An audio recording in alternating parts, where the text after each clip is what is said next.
Ellie Gorbert from North Kingstown writes that Rhode Island is one of 9 states in the country that does not have a permanent funding stream for building affordable homes. How will you as governor address the need for affordable homes in this state? Do you support creating a permanent funding stream for building affordable homes? Let's start with Mr. Caprio. Yeah, actually this is an area that I spent a lot of time with when I was in the state legislature, and I worked very closely with getting a bond issue on the ballot that passed in all 39 cities and towns. So affordable housing is something that is a priority here in Rhode Island. The voters have spoken on that.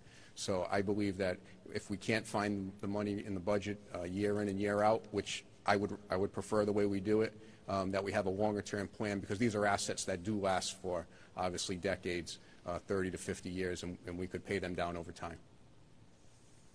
Mr. Chafee.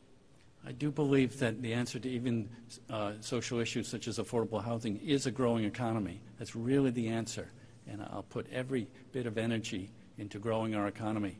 And Mr. Acorn asked me what first acts would be. One of my first acts would also be to go to Houston, Texas, and see what they're doing right there in their knowledge district. I would go meet with the mayor of Houston and tour that district. I just drove by it and saw it, and tremendous economic activity that was going on there. But that's really the answer, growth and job opportunities. That makes our social safety net always important, but less important, having job opportunities.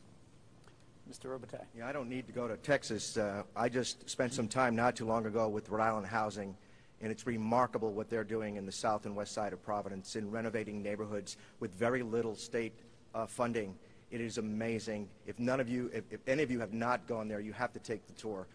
There are multiple agencies that work together to get people off the streets and into affordable housing, and at the same time we're improving neighborhoods right here in Rhode Island.